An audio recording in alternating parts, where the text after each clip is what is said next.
Hello everyone. Welcome back to episode 9 of Power BI PL300 exam series. This is your host, Aapka consultant, bringing you episode 9, in which we are going to look at question number 9 of the ongoing practice set that we have been solving at the part as the part of this series.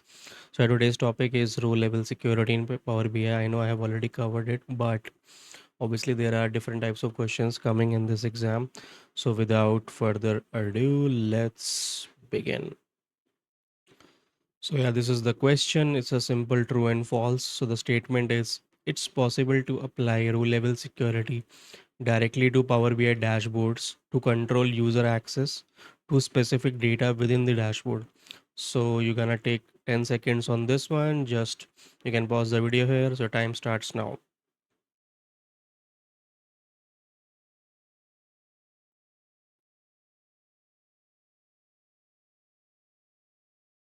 So yeah, time's up. Let's see what is the solution. So it's false. So the basically the statement is false. You cannot apply RLS directly to Power BI dashboards. Instead, you have to apply at the dataset level.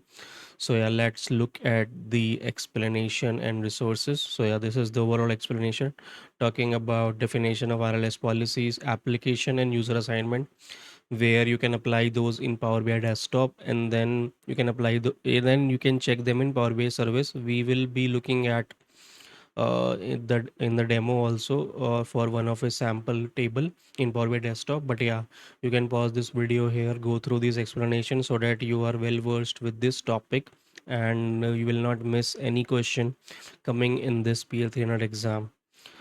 So yeah, that is on this slide. And next we are going to look at the resources. As again, I am leveraging this Udemy course PL300 from the Udemy website on Microsoft Power BI Data Analyst title. And you can leverage other resources like manage and secure Power BI assets on Udemy, and a link for Datacamp, where in detail you can go through the website and you can check each and everything. So yeah, we are gonna jump to the website and see the article in action. So let's see.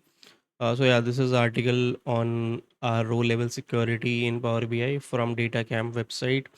It talks in detail about what is row level security, what are the different rules and filters, what are the different use cases, what is static versus dynamic RLS architecture. So yeah, if you go through this website, you can definitely uh, prepare for this topic, and it will it will clear your doubts in detail. So yeah, static RLS implementation and dynamic. So in static we only provide at filters. In dynamic we keep it we provide filters at the role level. In dynamic we keep it open for every users basis on the email ID that they're logging into Power BI desktop. That is a difference.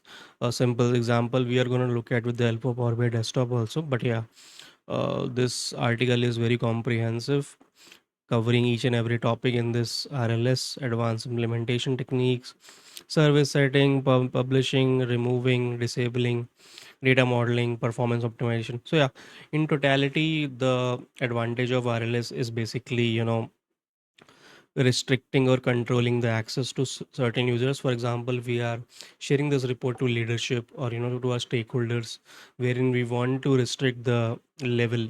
For example, if someone who is in sales department wants to look at the sales for his department only, not for the other department. Where we can restrict the rules depending on the department as well. So yeah, that is on this article. Let's quickly jump to Power BI desktop, where we have a report. And yep, so I have this sample data for sales. Simple data: salesperson, region, sales amount, email data, right?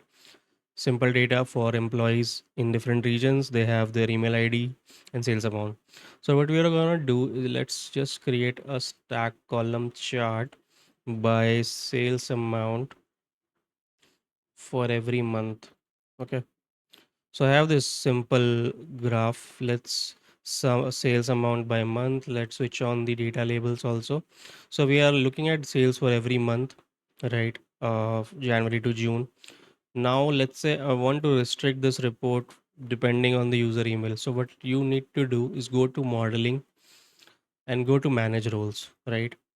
Let's define a new role. Let's title this one as sales region static, and let's select the table, switch to DAX editor. Let's say you want to define at the email level, right? So let's do it. Let's give the email. Let me take the sample email. I know it's the article. It's Charlie at the rate company.com. So yeah, this is the DAX you can use. Where column name is equal to, in double quotes you have to provide the email IDs. So yeah, just click on save. Once you are done, there are no errors. So it is successfully applied. The role is applied at the email level. So you can close it. Now in order to test it, you have to go to view as. Just click on view as, select the sales region stat, click OK. So what it will do, it will show you a view for Charlie email. So as you can see, the graph is only showing for March and June, which means that Charlie is only, giving sales for these 2 months. You can cross check to the table view as well. Charlie is already selected, right? South region sales amount, only these tables is getting selected, hence the view, right? You can click on stop viewing, the entire table will come, right? And you can see also manually Charlie is south region. These are the sales 18,000, 16,000, right?